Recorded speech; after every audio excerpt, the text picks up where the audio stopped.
오늘 본문은 오늘 큐티의 본문이죠. 오늘 본문을 보면은 조금 좀 이해하기가 어려운 그런 본문들이죠. 이스라엘의 총회에 들어올 수 있는 자와 또 없는 자에 대해서 말씀을 하고 있는 본문입니다. 이스라엘의 총회 또 여호와의 총회라는 그런 단어들이 나오는데 조금 우리에게 생소하죠. 이 총회라는 것이 우리가 이제 생각하고 있는, 우리가 지금 그 일상에서 쓰고 있는 뭐 주주총회나 또는 그런 정기총회, 이런 총회를 의미하는 것이 아니에요. 또 우리 교회에서 사용하는 총회, 뭐 여전도의 총회, 남전도의 총회처럼 뭐 회장과 임원들을 뽑는 그런 총회가 아니라 여기서 말씀하시는 이스라엘의 총회라는 것은 모임 또는 집단 또는 회중을 의미하는 것입니다. 그래서 이스라엘의 총회에 들어갈 수 있다, 없다, 이 말은 이스라엘의 회중, 다시 말해서 하나님의 백성, 이스라엘이라는 그 공동체의 자격이 주어지느냐, 주어지지 않느냐에 대한 것을 말하고 있다라고 이해하시면 아마 쉬울 것 같습니다. 자, 이스라엘의 그 회중, 이스라엘의 공동체에 들어갈 수 있는 그런 자격이 나에게 주어지느냐, 이 자격이 주어지는 자가 있고 그 자격이 박탈되는 자가 있어요. 그래서 우리나라도 마찬가지 아닙니까? 이제 어떤 면허가 있어요. 면허가 있을 때에 그 면허가 유지가 되는 경우가 있고 또는 박탈이 되는 경우가 있어요. 그렇죠? 그래서 뭐 면허 정지 40일, 면허 정지 3개월, 영업 정지 6개월, 뭐 이런 식으로 박탈되어지는 기간이 있어요. 근데 마찬가지 이 이스라엘의 총회도 박탈되어지는 사람이 있고 그 박탈에도 또 종류가 있습니다. 우리나라는 그렇게 뭐 3개월, 6개월, 뭐 많으면 1년, 또 취소가 되더라도 우리나라는 또 회생을 시켜주지요. 뭐 3년, 취소된 지 3년 이후에 뭐 다시 그 자격증을 취득할 수 있는 뭐 그런 여러 가지 이제 우리나라 안에서의 내규가 있어요. 그런데 하나님도 이런 내규를 정하셨는데 하나님은 그렇게 뭐 깨작깨작하지 않으세요. 하나님은 스케일이 굉장히 크십니다. 그래서 자격 박탈도 가장 최하가 3대예요. 3대. 3대에 걸쳐서 자격 박탈이 되는 거. 뭐 3개월 이런 거 안 하십니다. 3대. 그리고 또 10대. 10대까지 자격 박탈. 뭐 끝이 보이지가 않죠. 그리고 이제 영구 박탈이 있어요. 영원히 이제 이스라엘의 총회에 들어오지 못하는 그런 영구 박탈이 이제 존재합니다. 자, 오늘 본문 1절부터 보면은 이제 이 이스라엘의 총회의 자격을 박탈당하는 사람들이 어떤 사람들인지가 나와요.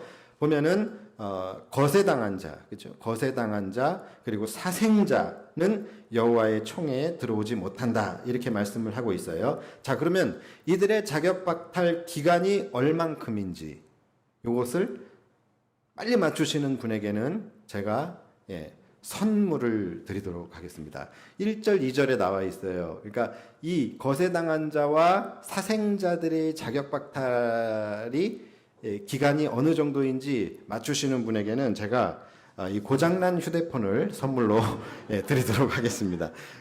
자, 얼만큼일까요? 예? 10대. 10대 맞습니까? 자, 누가 지금 10대라고 제일 먼저 말씀하셨죠? 예. 자, 땡입니다. 땡이에요.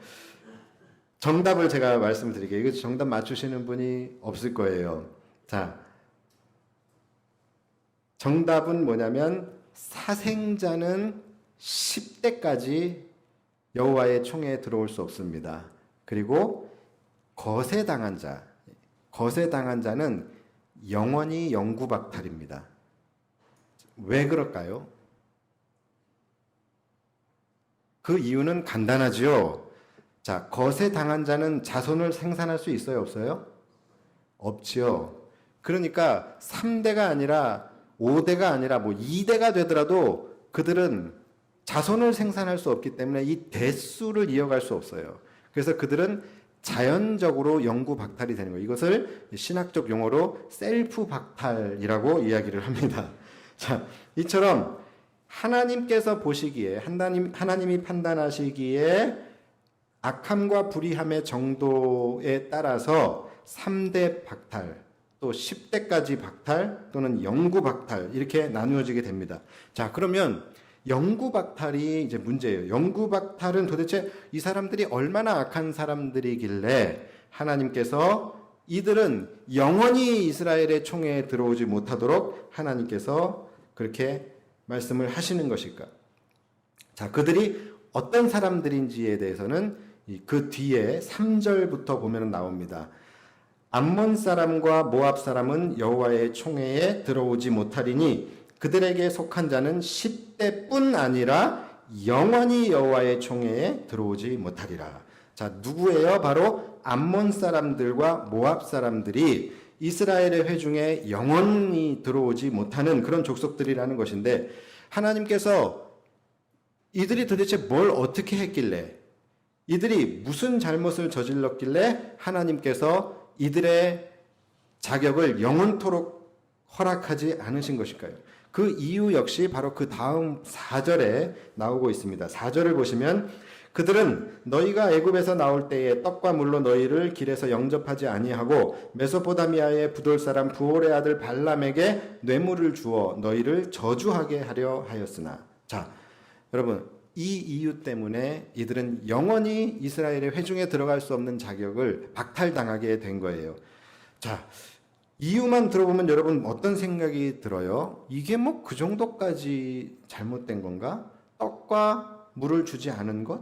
그러니까 우리가 생각하는 하나님은 이 굉장히 대인배시잖아요. 그렇죠? 그런데 이 말씀만 보면은 하나님이 대인배의 느낌이라기보다는 약간 조금 옹졸하신 것 같기도 하고 소인배의 느낌이 조금 듭니다.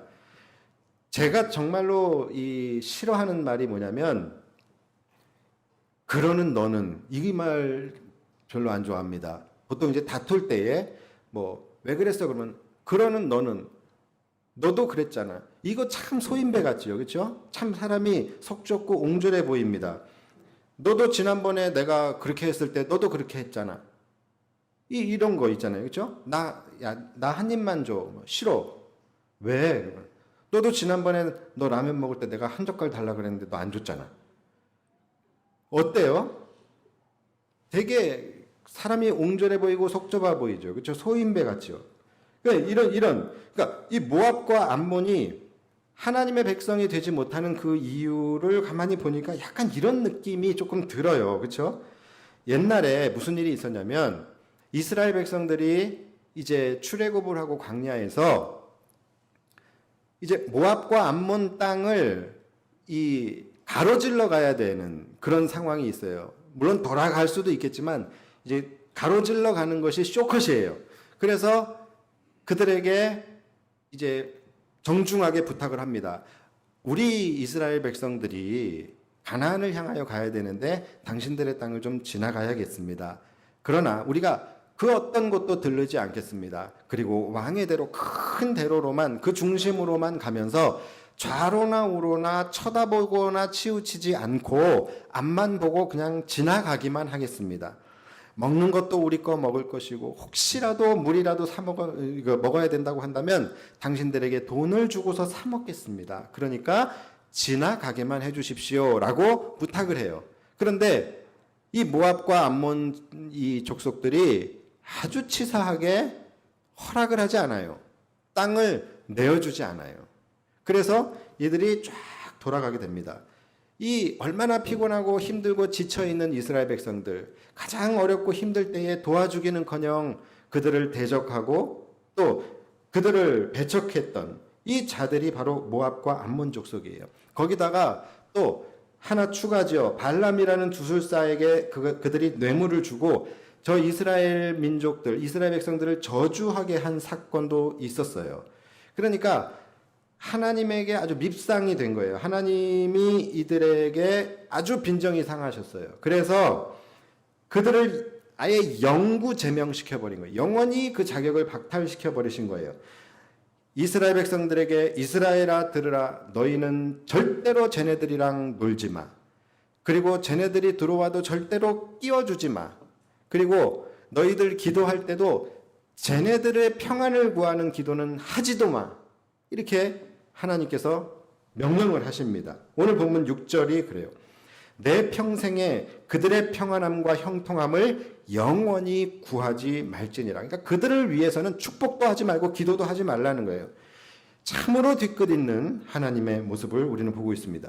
자, 그런데 여러분 혹시 이 말씀을 들으시면서 혹시 하나님의 속성에 대해서 생각나는 거 없으세요? 제가 지난 2주 전에 말씀을 드렸어요. 자, 하나님은 무엇을 가장 싫어하신다 그랬죠? 하나님이 가장 싫어하시는 것이 뭐예요? 바로 하나님의 것, 하나님의 소유를 건드리는 거예요. 하나님이 받으셔야 할 영광을 가로채는 거예요. 하나님의 영광을 빼앗는 것, 이것을 하나님은 가장 싫어하신다라고 말씀을 드렸죠. 그래서 하나님께서 아말렉에 대해서 그들을 해렘시키고 철저히 그들을 진멸하여 천하에서 도말하라고 명령을 내리신 이유도 바로 그것 때문이었잖아요. 그렇죠? 이스라엘 백성들이 바로 하나님의 소유였어요. 이스라엘 백성들이 하나님의 백성이었단 말이죠. 그래서 이스라엘의 회중 가운데 늘 하나님께서 임재하시고 그들과 동행하시면서 그들을 통하여 하나님께서 영광을 받으시는 그러한 민족이 바로 이스라엘 백성들이었어요. 하나님의 완전한 소유였었는데 이들을 아말렉 사람들이 겁도 없이 하나님을 두려워하지 않고 이들을 건든 거예요.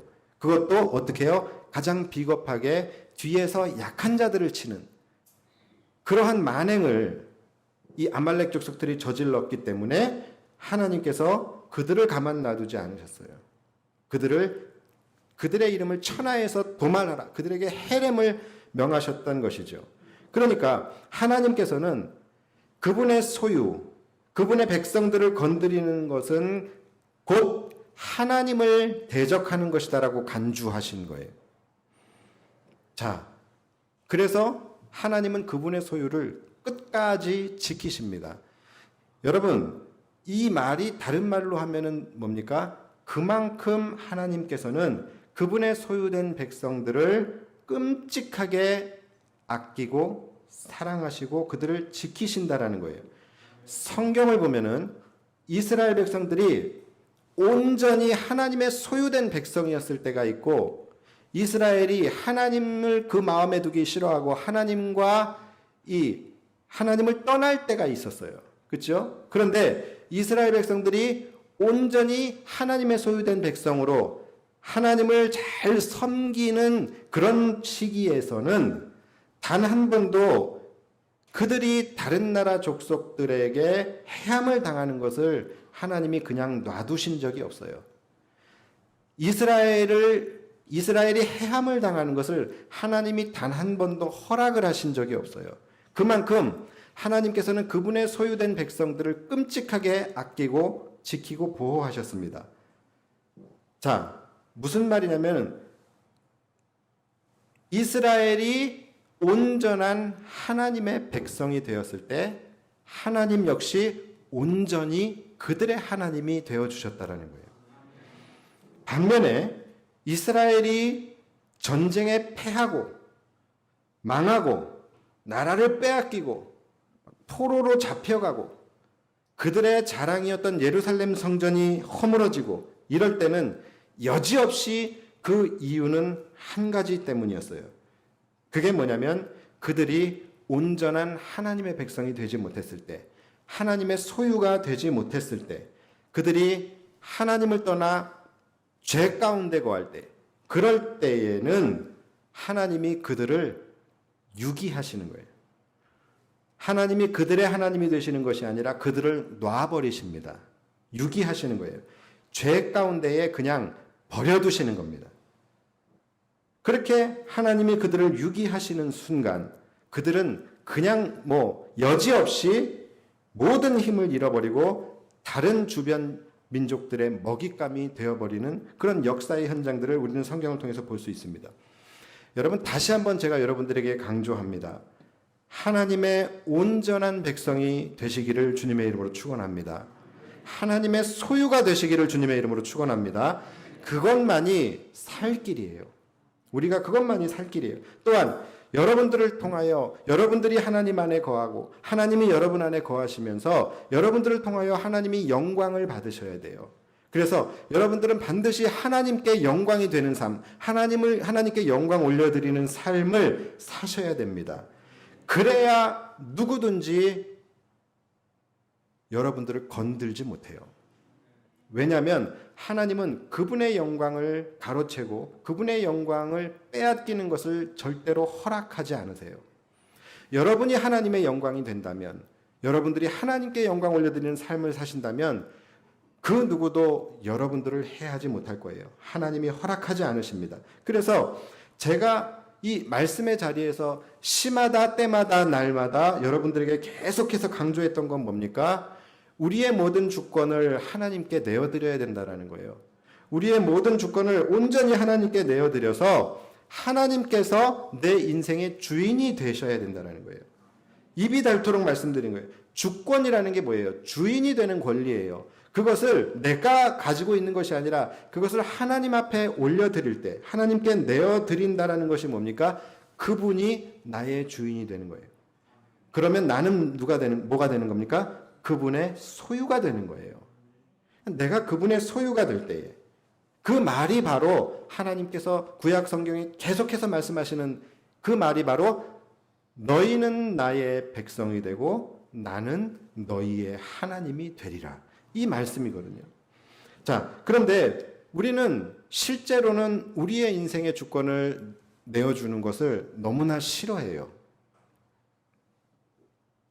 내 인생이 내 것이었으면 좋겠고 또 내 인생이 내 것이어야지 내 인생을 내 맘대로 살 수 있으니까.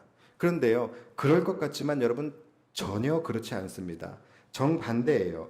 내 삶의 주권을 내가 가져오는 순간, 내 삶의 주권을 내가 가져오는 순간 하나님은 우리 인생에 대한 소유권을 포기하시는 거예요. 놓아버리신다라는 것이죠. 그러면 우리는 더 이상 하나님과의 언약의 관계에 있지 못하고 더 이상 하나님의 보호를 받지 못하고 육이 되게 되는 거예요. 여러분, 요즘에 유기견들이 굉장히 많죠. 그렇죠? 유기견들, 강아지들이 버림받아요. 그걸 뭐라 그래요? 유기견이라 그러죠.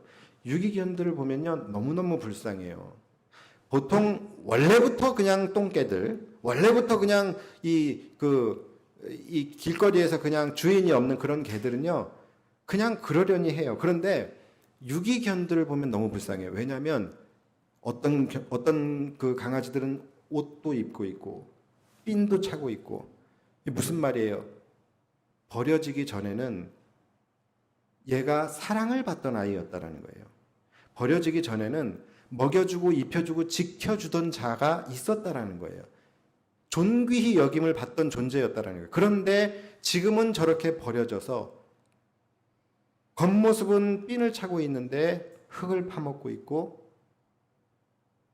사람들에게 보호를 받지 못해서 이렇게 죽어가고 있는 그런 유기견들을 보면 얼마나 불쌍하고 비참합니까?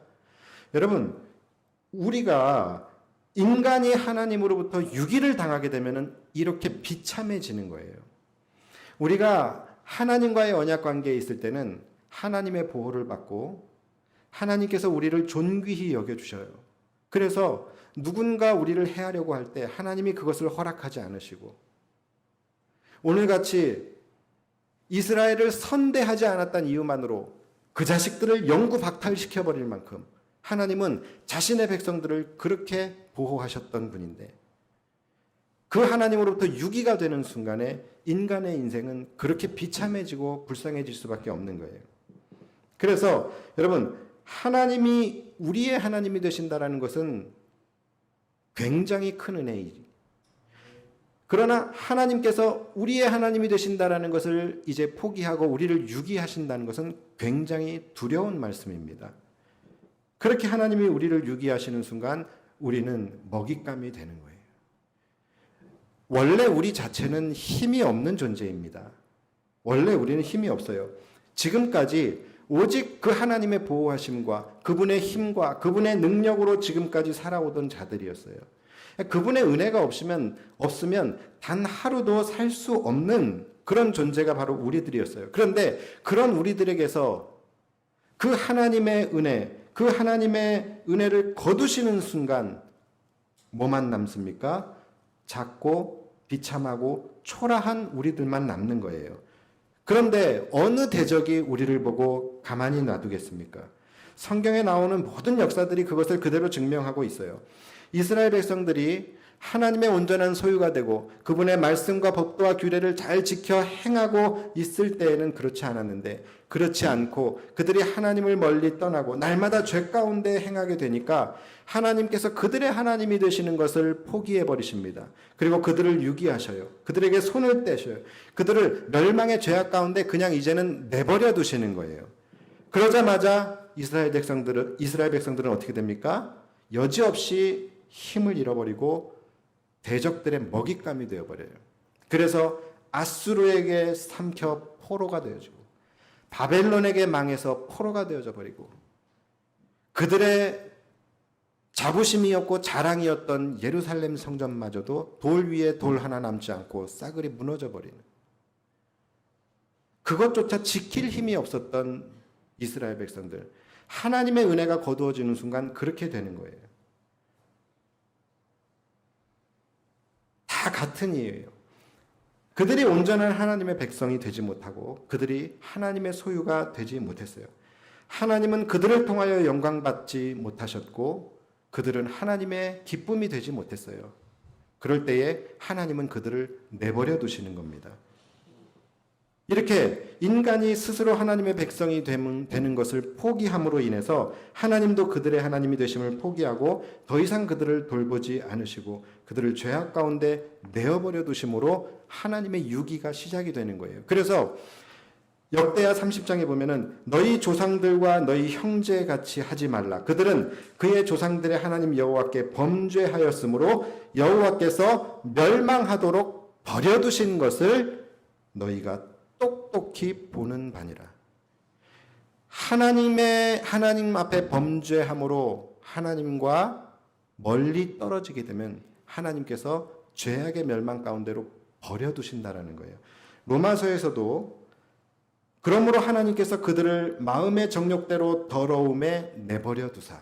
이 하나님의 유기예요. 그들이 마음에 하나님 두기를 싫어하며 하나님께서 그들을 그 상실한 마음대로 내버려 두사. 하나님께서 버려두셨다라는, 유기하셨다라는 거예요. 하나님의 유기가 시작되면 내가 여러분 죄를 짓는데도 하나님의 반응이 없고 내가 죄를 지어도 거기에 대해서 벌받지 않고 징계받지 않는다고 해서 여러분들 기뻐하시면 안 됩니다. 그 이유는 내가 이제 하나님과의 관계가 없어졌고 하나님이 이제 우리를 놔버리셨기 때문에, 유기하셨기 때문인 거예요. 우리는 죄를 지음에도 불구하고 내 삶에 아무 문제가 없이 살아가는 것에 대해서 두려워할 수 있어야 되는 거예요. 인간의 모든 고통과 저주는 스스로 자초한 것이에요. 앞으로 왜 하나님이 나에게 이런 일을 당하게 하시나, 이런 질문은 여러분 하지 마십시오. 하나님은 한 번도 우리를 버리신 적이 없고 하나님은 한 번도 우리를 향한 사랑을 거두신 적이 없어요. 하나님은 한 번도 우리에게 그분의 말씀과 언약을 변하신 적이 없어요. 문제는 뭐예요? 우리가 스스로 그분의 백성됨을 포기하는 거예요.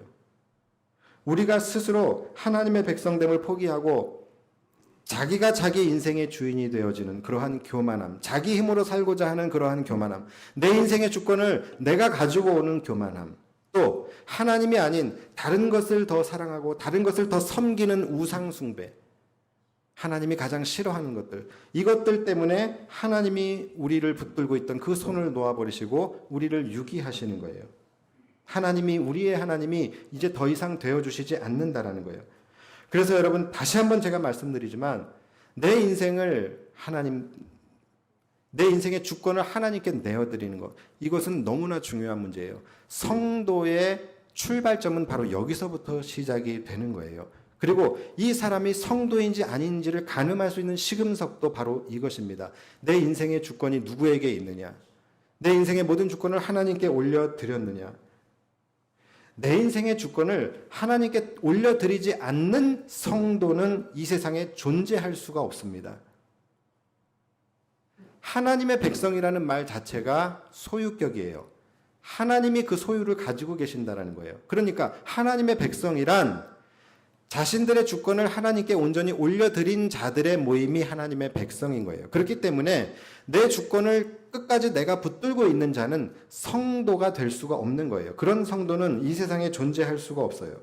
이처럼 우리가 하나님의 백성이 되어야지만 하나님이 우리의 하나님이 되어주심으로 우리는 그분의 그늘 아래 거할 수 있고, 우리가 그 하나님의 날개 아래 피하고 거할 때만이 그 누구도 우리를 건드리지 못하고 하나님께서 우리를 끝까지 지키고 보호하시며 우리를 구원의 길로 이끌어 가시는 거예요.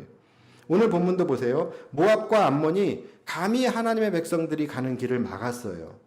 그리고 그들을 영접해 주지 않았다는 이유로 그들을 그들을 하나님의 백성의 총회에서 영구 박탈시켜 버리시잖아요.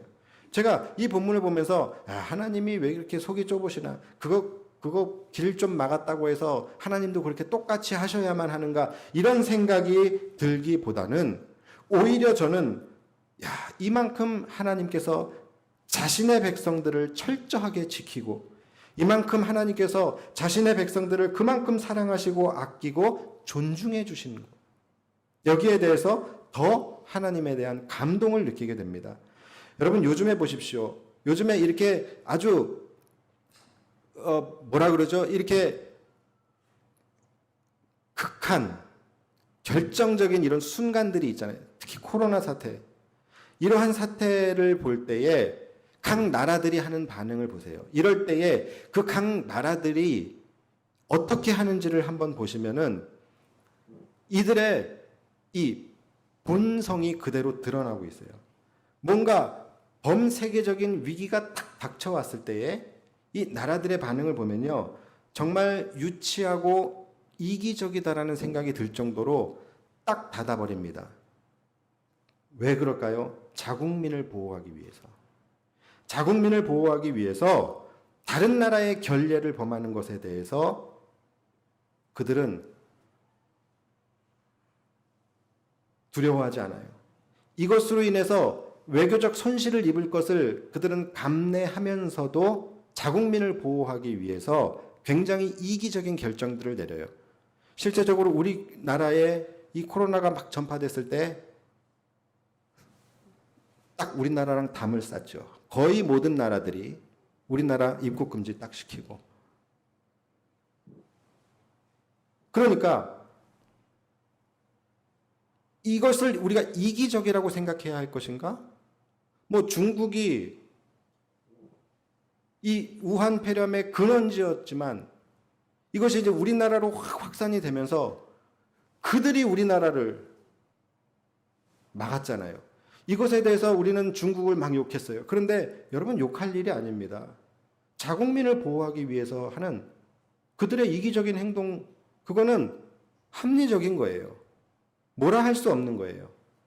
오히려 저는 이 자국민을 보호하기 위해서라면 어떤 손해도 감수할 수 있고 어떤 조치라도 내릴 준비가 되어져 있는 그런 정부, 그런 통치자들을 보면서 참 이기적이다, 참 유치하다, 이런 생각보다는 멋있다.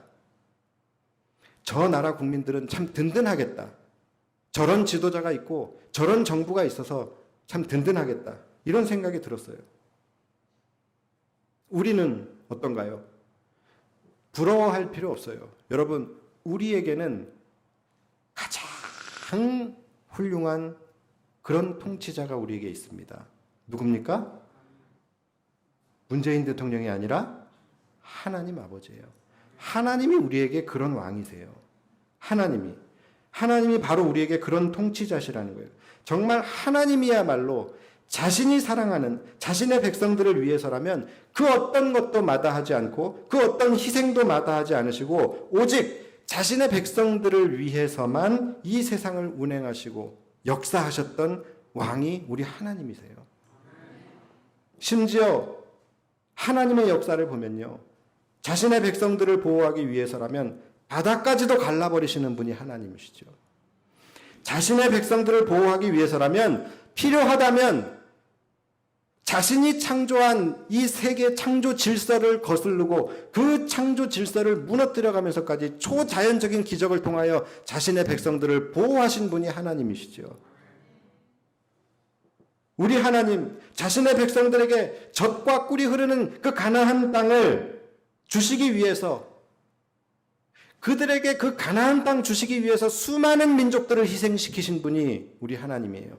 그만큼 이기적인 분이 우리 하나님이에요.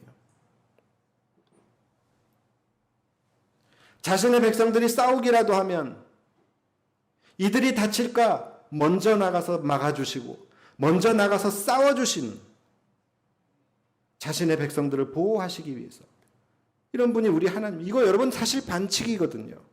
이건 페어플레이가 아니에요. 그들의 입장에서 볼 때는 왜 인간의 싸움에 신이 개입합니까?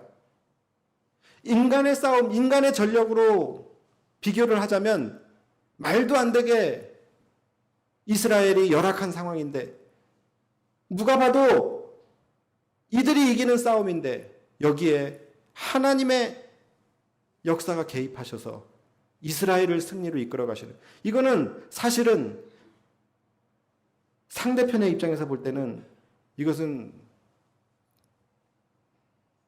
반칙이거든요. 그러나 우리의 입장에서 볼 때는 우리를 승리로 이끌어 가신 그 하나님, 우리는 뭐라고 말합니까? 하나님은 선하시다. 하나님은 공의로우시다. 하나님은 정의로우시다. 이렇게 우리는 이야기하는 거예요. 자신의 백성들을 건들거나 괴롭히기라도 하면 반드시 보응하시는 그런 분이 우리 하나님이시죠. 오늘같이 자신의 백성들을 선대하지 않았다고 이렇게 어떻게 보면 유치하고 옹졸한 처분을 마다 않고 내리시는 분이 우리 하나님이시죠. 원래요, 사랑이 뜨거울수록 감정은 유치해지는 겁니다. 그래서 사랑이 뜨거울수록 혀도 짧아지죠. 그랬죠요, 저랬죠요.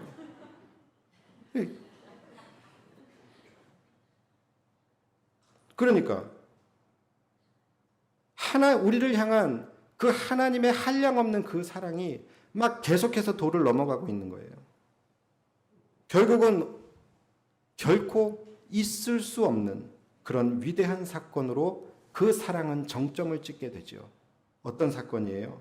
하나님은 당신의 백성들을 살리기 위해서, 저와 여러분들을 살리기 위해서 가장 사랑하시는 자신의 독생자 아들 예수 그리스도를 십자가에서 희생시키게 되는 거예요. 그러면서까지 그분의 백성을 끝까지 지키시고 사랑하시고 살려내신 것이죠. 여러분, 이런 하나님에 대해서 여러분들은 어떻게 생각하십니까? 하나님이 이기적이라고 생각하십니까? 아니면 하나님은 선하시고 정의로우시다고 생각하십니까? 이런 거예요. 그 누가 구원받은 자들이 어떻게 하나님에 대해서 이기적이다, 유치하다, 불공평하다, 불합리하다라고 말할 수 있겠습니까? 바로 나 자신 때문에, 나를 지키기 위해서, 나를 살리기 위해서 모든 것을 희생하신 그 하나님을 우리가 어찌 하나님은 왜 그렇게 독단적이고 하나님은 왜 그렇게 이기적이냐고 질문할 수가 있겠습니까? 그런 질문들은 누가 해야 되는 거예요? 구원받은 우리가 하는 것이 아니라 구원받지 못한 백성들이 해야 할 질문이에요. 그것을 성도들이 하고 있으면 안 된다라는 거예요. 자기 때문에 하나님이 그렇게 하신 건데, 자기를 살리기 위해서 하나님이 그렇게 하신 건데, 이런 겁니다. 여러분, 선이라는 것이요, 우리가 생각할 땐 이 선이라는 것이 절대적인 기준이 있는 것 같아요. 절대적 가치에 따라서 선과 악이 구분된다고 생각을 해요. 그러나 여러분, 그렇지 않아요. 사실은 우리가 생각하는 선은 우리의 이기심을 바탕으로 할 때가 훨씬 더 많이 있습니다. 그리고 실제적으로 그래요. 예를 들어서 한국과 요즘 제일 만만한 일본이니까 한국과 일본이 요즘 계속해서 대립을 하죠. 여러분, 한국과 일본이 대립을 할 때도 각자 선이라는 것에 대한 기준이 틀린 거예요. 한국과 일본이 대립을 할 때에 우리에게 선이 그들의 입장에서는 악인 거예요. 그들에게 선이 우리의 입장에서는 악인 거예요. 한일전을 해요. 그러면 우리가 이기면 우리에게는 선이고 그들에게는 재앙인 거예요. 그들이 이기면 그들에게는 기쁨이고 선이지만 우리에게는 슬픔이고 재앙인 거예요. 이처럼 선이라는 것이 딱 하나 절대적으로 정해져 있는 것이 아니라 각자의 입장에서 자기 입장에서 선이라는 개념이 정해지게 되어져 있어요. 그러니까 우리가 어느 입장에서 그것을 바라보느냐가 가장 중요한 문제입니다. 우리가 하나님이 하신 모든 일들이 우리에게는 선이에요. 그러나 저 반대편에 있는 사람들에게는 하나님의 하신 일은 선이 아니라 악인 거예요. 중요한 것은 내 입장이 무엇이냐라는 거예요. 내가 하나님의 입장이냐, 세상의 입장이냐, 사람들의 입장이냐. 거기에 따라서 우리가 인식하는 하나님이 달라지는 거예요. 우리가 생각하는 선과 악의 개념도 달라질 수 있는 것입니다. 간혹 보면요, 성도들 중에서도 인본주의적 발음, 요즘에 PC라고 하죠. 인본주의적 발음과 또 도덕성, 이런 입장에 서서 하나님의 불공평, 하나님의 불의함, 이것을 제기하시는 분들이 있습니다. 왜 하나님이 선하시다면 왜 사랑하는 자가 있고 하나님이 미워하는 자가 있느냐? 다 사랑해야지. 하나님이 선하시다면 착한 사람들이 더 고통을 받는, 착한 사람들이 더 힘들게 사는 이 세상이 과연 하나님이 살아계시고 하나님이 선하시다면 이런 세상이 펼쳐지겠느냐라는 거예요. 왜 하나님만 구원이 있다고 하느냐? 왜 하나님을 잘 섬겨야지만 복 받는다고 하느냐? 하나님 너무 독단적이고 하나님 너무 이기적인 것 아니냐? 왜 가난한 자들은 계속 그 가난이 되물림 되어져야 하느냐? 왜 아무 죄도 없는 어린아이가 저렇게 죽어야 하느냐? 여러 가지 이 세상에서 일어날 수 있는 인간적 연민을 느낄 수 있는 그런 안타까운 사건들을 보면서 하나님이 살아계시고 하나님이 선하시다면 어떻게 이런 일이 일어날 수가 있겠느냐? 저렇게 하나님 잘 믿고 저렇게 신실한 사람에게 왜 저런 일이 일어날 수가 있느냐? 하나님의 불공평함, 하나님의 불의함이 아니냐라고 이야기하는 성도들이 있어요. 그런데요, 얘기를 들어보면은 마치 일리가 있고 그 질문이 정말로 도덕적이고 정말로 인류애적이고 그런 발음을 향하는 질문인 것 같아 보일 수 있지만 사실은요, 여러분, 그것은 그 사람이 하나님의 백성의 입장에서 그것을 바라보지 않았기 때문에 그런 거예요. 어느 입장에서 바라보느냐에 따라서 선과 악의 기준이 달라지는 거예요. 하나님께서 가나안을 이스라엘에게 주셨단 말이에요. 젖과 꿀이 흐르는 가나안 땅을 이스라엘에게 주셨어요. 하나님은 오로지 자신의 백성들을 위해서 그렇게 하신 거예요. 그러나 이스라엘 백성들의 입장에서는 하나님이 가나안을 주신 것이 선이에요. 그렇죠? 그러나 가나안 사람들의 입장에서 볼 때는 자신들의 것을 뺏어서 이스라엘에게 주신 하나님의 그 역사는 악인 거예요. 그렇지 않습니까? 오늘날도 하나님은 그렇게 역사하세요. 오늘날도 하나님은 당신의 백성들, 바로 저와 여러분들, 우리들을 위해서 하나님은 곳곳에서 일하시고 역사하고 계셔요. 그리고 그 가운데서 때로는 억울한 자들도 생길 수 있고 때로는 희생되어지는 일들도 있을 수 있습니다. 중요한 것은 우리가 어느 입장에서 이 일을 바라보느냐라는 것이죠. 그것에 따라서 하나님은 정의가 될 수도 있고 불의가 될 수도 있는 거예요. 만약에 예를 들어서 우리가 예수님의 십자가의 그 공로로 인하여 십자가 사건을 통하여서 우리가 구원을 받은 구원의 백성이라고 한다면이 아니라 구원의 백성이죠. 자, 우리가 구원받은 자들의 입장이라고 한다면 우리는 아무 죄 없는 예수님이 나 때문에 십자가에 달려 그렇게 처참하게 돌아가신 그 사건에 대해서 불의함이라고 이야기할 수 있습니까? 불공평함이라고 이야기할 수 있습니까? 우리는 그것을 뭐라고 이야기합니까? 은혜라고 이야기합니다. 그렇게 질문했던 그 성도들의 논리대로 한다면 이것부터 문제를 제기해야 되는 거예요. 그렇죠?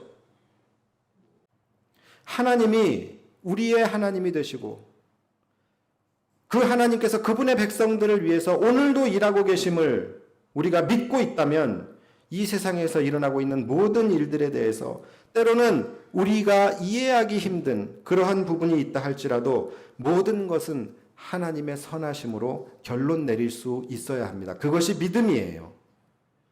만약에 정말로 그들의 질문이 일관적이라면 죄 없는 예수님이 십자가에서 희생당하신 그것부터 문제를 제기해야 되는 거예요. 여러분, 이 세상에서 제일 억울한 사람이 누구예요? 죄 없이 죽은 어린아이들이에요? 가난한 사람들이에요? 가난해서 손해보면 사는 사람들이 제일 억울해요? 아니에요. 이 세상에서 가장 억울한 사람은 예수님이에요. 이 세상에서 가장 선한 분이셨어요. 이 세상에서 가장 착한 일을 많이 하셨어요. 가장 좋은 일 많이 하셨고 이 세상에서 가장 유일하게 죄 없는 한 분이었어요. 그런데 그분이 억울하게 십자가에 달려 죄인의 누명을 쓰고 십자가에서 처참하게 돌아가셨어요. 그런데 저는 아무에게도 이것에 대해서 불공평하다고 하나님 불의하시다고 문제를 제기하는 사람을 한 번도 보지도 못했고 듣지도 못했어요. 불의함으로 따지면 이게 제일 불의한 거 아니에요? 하나님이 왜 그렇게 하셨을까요? 왜 그리고 우리들은 그것에 대해서는 침묵하고 있을까요? 그 이유는 하나예요. 예수님의 그 사건의 가장 큰 수혜자가 나이기 때문에, 바로 그 일로 인해서 내가 구원받았기 때문에, 그 일 때문에 내가 살았고, 그러니까 이 땅의 모든 역사가 하나님께서 당신의 백성들을 위해서 일하시고 역사하시는 것이라는 것을 우리가 믿는다면 그 수혜자인 우리들이 하나님에 대하여 왜 하나님이 그렇게 하셨는지에 대한 질문은 할 수가 없는 거예요. 지금도 하나님이 하시는 모든 일들은 당신의 백성들을 위해서 일하시는 거예요. 그렇다고 한다면 우리의 삶 속에서 일어나는 일들이 늘 기쁜 일만 있지 않고 때로는 슬픈 일도 만날 수 있고 때로는 고난과 때로는 낙심할 이해할 수 없는 일들을 만난다 할지라도 우리가 하나님은 언제나 오르시고 하나님은 언제나 선하시다라고 고백할 수 있는 이유는 뭐예요? 그 하나님이 내 친구를 위해서 일하시기 때문이에요? 아니잖아요. 나를 위해서 일하시고 나를 향한 계획을 이루고 계신다는 것을 믿는 믿음이 있기 때문에 내 마음에 원하는 것이 되지 않고 내 생각에 이해할 수 없는 일들을 만난다 할지라도 하나님은 언제나 오르시고 하나님은 언제나 선하시다라고 우리가 고백할 수 있는 것 아닙니까? 이것이 바로 우리가 하나님의 백성의 입장에서 바라보았기 때문에 이런 고백을 할 수 있는 거예요. 여러분, 이상하게 생각하지 마시고 입장을 분명히 하시기를 바랍니다. 하나님은 그러셔요. 여러분 하나를 살리기 위해서 천하를 희생하실 수 있는 분이에요. 지금까지 그렇게 해오셨어요. 내 사랑하는 가족을 살리기 위해서 하나님은 당신이 사랑하시는 그 어떤 것도 희생할 준비가 되어 있으신 분이에요. 그리고 실제적으로 하나님은 우리에게 천하보다 귀하다고 말씀하셨고 그 천하보다 귀한 우리를 살리기 위해서 정말로 하나님은 그분의 사랑하시는 독생자 천하보다 귀한 예수 그리스도를 십자가에 달려 죽게 하신 그것이 바로 증거입니다. 그러므로 우리가 할 수 있는 것은 이제 앞으로 살아가면서 이해할 수 없는 일들을 만났을 때마다 하나님이 왜라는 질문보다는 그 사랑에 감사하고 감격함으로 하나님께 찬송과 영광을 올려드리는 삶, 그것이 바로 우리 그리스도인들의 삶이 되어야 하지 않을까 생각합니다. 말씀을 마무리하겠습니다. 그러므로 우리가 앞으로 살면서 이런 하나님의 은혜를 누리기 위해서는 첫째로 다른 거 없습니다. 무조건 여러분 하나님의 백성이 되십시오. 하나님의 백성이 되시되 온전한 백성, 여러분의 주권을 온전히 하나님 앞에 내어드리는 그런 온전한 하나님의 소유된 백성이 되시기를 바랍니다. 그렇게 될 때에 하나님께서는 천하를 희생하면서까지 여러분들을 끝까지 지키시고 구원으로 인도하실 줄 믿습니다. 그리고 두 번째는 삶의 어떠한 상황을 만난다 할지라도 여러분 그 현실에 매몰되지 마시고 그리스도인으로서의 정체성을 끝까지 지키시기를 바랍니다. 오늘 본문을 보면요, 하나님께서 에돔에 대해서는 에돔 사람들을 미워하지 말라고 말씀하세요. 오늘 본문 7절이니까 7절을 보면은 너는 에돔 사람을 미워하지 말라고 말씀하세요. 이상해요. 에돔 사람들도 암몬과 모압과 똑같은 사람들이거든요. 그들 역시도 이스라엘 백성들이 그 땅 좀 지나가자 할 때 허락하지 않았어요. 대적했던 자들이 바로 에돔 사람들. 그런데 왜 이들만큼은 하나님께서 영원한 영구박탈을 하지 않고 이들을 미워하지 말라고 말씀하셨을까요? 그 이유는 바로 7절에 보면은 너는 에돔 사람을 미워하지 말라. 그는 내 형제입니다. 뭡니까? 이들도 하나님의 백성이었다는 거예요. 그러니까 여러분 이 하나님의 백성이라는 이 영적 혈통만은 절대로 여러분들이 잊어버려서는 안 돼요. 반드시 지켜야 할 겁니다. 세상의 삶을 살아가다 보면은 때로는 내가 죄 가운데 행하기도 하고 때로는 교만해지기도 하고 때로는 하나님이 왜라는 질문을 하기도 하면서 이렇게 그리스도인임에도 불구하고 이러한 에돔 사람 같은 그런 삶을 살아갈 때도 있어요. 그러나 우리가 끝까지 잃지 말아야 할 것은 그리스도인이라는 영적 혈통을 잊지 말아야 돼요. 그리고 마지막 세 번째로는 거룩함을 지키라는 거예요. 여러분 우리가 하나님의 백성의 정체성을 잃어버리지 않는 그것을 증명할 수 있는 유일한 모습은 바로 우리 안의 거룩함입니다. 내가 거룩하니 너희도 거룩하라고 말씀하시는 거예요. 그래서 오늘 본문을 쭉 읽으시면 뒤에 9절부터 14절까지는 뭘 말씀하시는 바로 거룩함을 요구하시는 말씀을 하세요. 우리의 정체성은 입술로 고백되는 것이 아니에요. 나는 그리스도인이다라는 입술로 고백되는 것이 아니라 우리의 삶의 거룩으로 증명되는 것입니다. 이 세 가지를 여러분 잘 지켜 행하셔서 오늘도 오직 우리만을 그분의 백성만을 위해서 행하시고 일하시고 역사하고 계시는 그 하나님의 역사의 중심에서 그 은혜를 충만히 누리며 사시는 저와 여러분들 되시기를 주님의 이름으로 축원합니다.